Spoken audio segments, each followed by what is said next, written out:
Group stages are done with, so let's go ahead and look at all my terrible predictions, shall we? How's it going, fellas? Before we go into anything real quick, I just wanted to mention that a few days ago, I uploaded a video about Finland and their 80 years of failed qualification only to finally prevail and qualify for Euro 2020. It's a really good video in my opinion. It's kind of underperformed in terms of views, so if you guys could check it out if you haven't already, that would be sick. My predictions for Group A were pretty simple. First place, Italy, and then second place, Turkey.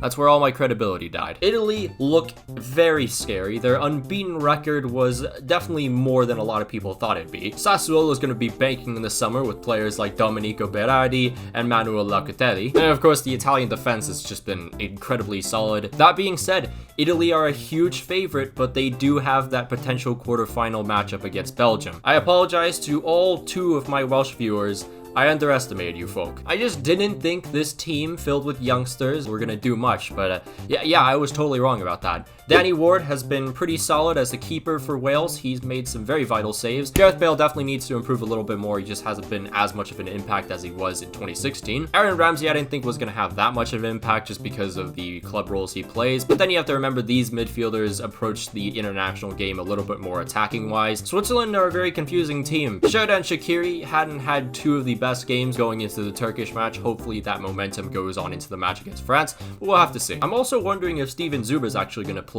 in the next knockout match because he did have a 3-assist performance against Turkey. And then our glorious dark horses. Don't worry, boys. They still have a chance to win it all. I was hoping that Euro 2016 was just going to be in the past and we wouldn't have to see a replay of it. I guess not, Turkey. So to everyone that did watch the video where I said that Turkey were going to be dark horses, I sincerely apologize. Group B predictions were a lot better. I completely nailed it on the head. A lot of people thought I was doubting Russia. You're wrong. You're wrong. Look at you now. You're wrong. Let's talk about Belgium for a second.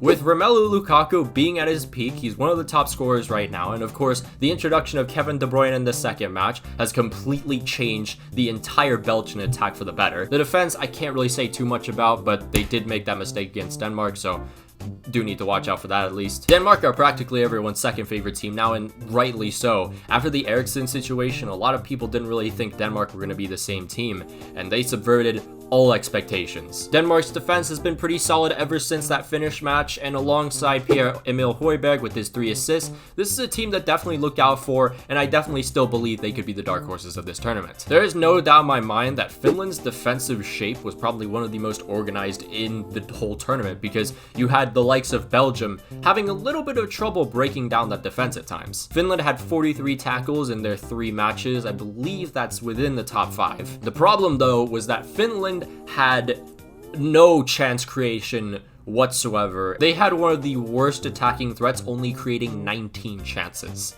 And listen, Teemu Pukki, phenomenal striker. He can only do so much. Russia were as expected. Their defense was abysmal. I predicted this already. One positive to look at in terms of the Russian team definitely has to be their attack. It was promising, it had potential, but once again, that defense always let them down. Group C, my predictions were not great. One thing that I predicted was pretty easy to predict as well, was just the Netherlands blazing right through the group like it was nothing. Gini Wijnaldum is practically the same case as Aaron Ramsey. He just plays more of an attacking role for the Dutch team than he does the Liverpool side, of course. As a result of those attacking freedoms, he has 3 goals to his name. Memphis Depay has bagged himself 2 goals, and every time he goes forward, he looks very threatening. Now, Austria.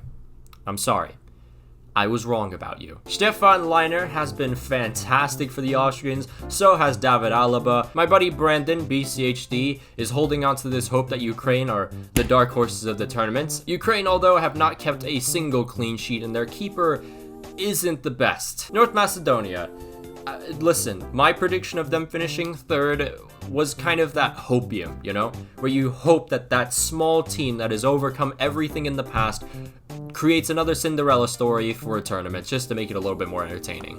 And that didn't happen one bit. I think we should at least focus on the keeper for North Macedonia, Stole Dimitrievski. Sorry if I butchered that. He was pretty solid throughout the group stages, and if it weren't for him, North Macedonia would have probably conceded like 5 each match. Besides that, and Goran Pandev's iconic goal against Austria, Yeah, there wasn't much to the North Macedonians. As expected, this was going to be a group that England should have won, and they did. Raheem Sterling had some mixed reviews, but at least he's finally scored in a major tournament. England's defense will have Harry Maguire back for the knockouts, which is great for them. Jack Grealish made an impact in his first start for the English side in the tournament, so he'll definitely be a pretty interesting piece for the knockouts. I said if in this statement, but if Harry Kane was to be at the best of his abilities, England would definitely be a threat.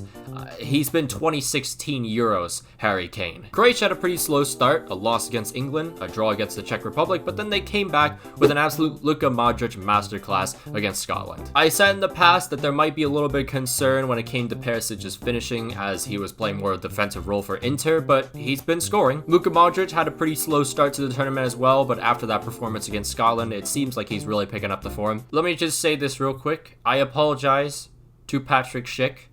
I doubted him, and I was wrong for that. You know, 9 goals for Leverkusen made me kind of doubt this guy, and I think a lot of people felt the same way too. But 2 goals against Scotland, one that was absolutely phenomenal, and then another penalty against Croatia. He's one of the top scorers in the tournament right now. The Czech defense hasn't been too bad either. Tomas Kalas is having a pretty class tournament himself. Scotland finished 4th, and they weren't that great, but their future looks pretty promising. Billy Gilmore showed his class against England. Andrew Robertson showing that he has 99% saturation, as for some reason, the man just never loses his energy. Besides that, Scotland's attack was pretty hopeless. You know, I may have predicted Turkey being the dark horses, but at least I got Sweden first place down, and I also predicted Alexander Isak being an absolute baller. I've talked about Spain before.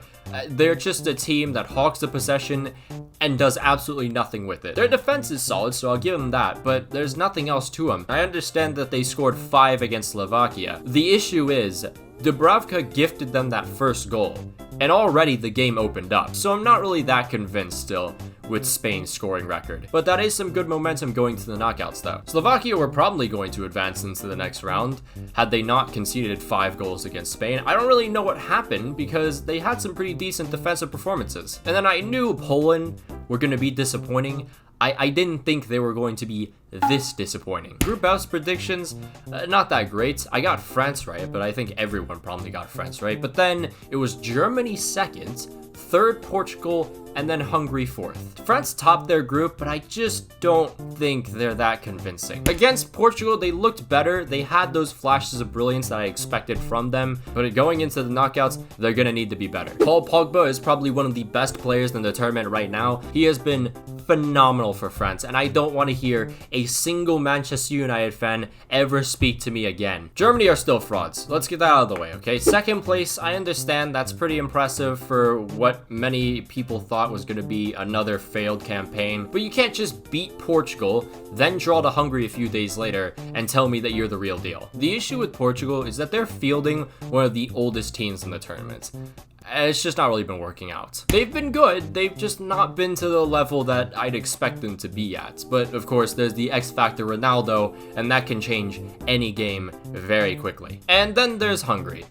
All credit to Hungary, besides some of the fans. I believe there's a stat that says out of the entire group, they were the team that trailed the least, which is pretty incredible. They also had some attacking bite too, which I wasn't expecting with Dominik Szoboszlai on. They scored a goal against Portugal. It was called offside, unfortunately. They scored against France though. They were 1-0 up for most of that match. And of course, against Germany, they showed the bite again, scoring 2 goals in a 2-2 draw. Hungary got very unlucky, and at times they were seeing themselves in 2nd place going into the knockouts. So now that we're done with all that, we can finally predict the knockout stages. So let's get into it. So first off, Belgium versus Portugal. I'm gonna have to say Belgium with this one. I just don't think at the quality that Portugal are at right now are gonna be enough to beat Belgium. There is of course still Ronaldo, and like I said before, he can change any game. I just don't think that's gonna be enough against Belgium though. Italy versus Austria. Austria have been more impressive than I thought they would be, but Italy are a different kind of monster, so I gotta say Italy for this one. France versus Switzerland. Of course, France haven't been the team that I would be expecting them to be, but they face a 3rd place Swiss side that has shown quite the struggle in the groups. So yeah, this is pretty simple. France. Croatia versus Spain. This one's a little bit more tricky. I'm gonna go a little bold here and say Croatia go through. Now we have Ukraine and Sweden. Yeah, I think Sweden's gonna win this one. England versus Germany. Fraud versus overhyped team. Who will win this battle? I think England wins, but I hope I'm very wrong on that prediction. The Netherlands, the Czech Republic, the Netherlands are gonna win this pretty easily. Denmark, Wales, with Denmark just being so inspired like they are right now, I don't see Wales having much of a chance. Into the quarterfinals, we have Belgium, Italy. I've had multiple debates about this. I still believe Belgium are going to get the upper hand against Italy, but that is going to be a very fun match to watch. France, Croatia, pretty easy road for France so far. France wins again. Sweden, England. This is also kind of difficult, but I'm going to go Sweden. Netherlands, Denmark. I think Denmark goes through in this one as well. Don't you just love how lopsided one side of the bracket is? Because now look at this matchup on one hand of the semifinal, and then you have this powerhouse semifinal matchup. All right, so I guess we'll start with Sweden-Denmark because we'll go into France-Belgium in a minute. I'm gonna say Denmark again. They've had a pretty simple road, to be honest, to the final, but yeah, I am saying it. I'm predicting Denmark in the final. All right, so France-Belgium. This one is by far one of the most difficult to predict. I know my main prediction was going to be France going to the final, but I think Belgium gets their revenge this time. They have come up so short in every single major tournament ever since that golden generation is formed. All right, so Belgium, Denmark, pretty much a group rematch. I think Belgium will definitely get the better hand here. Belgium wins the Euros. Do I have to predict the score? All right, thank God, because I don't know what I'd say. So these are my predictions. I'm going to probably get a lot of criticism for this, but honestly, I do kind of believe in these predictions. It's really odd seeing Denmark in the final, but I mean, can you blame me? Look at that side of the bracket.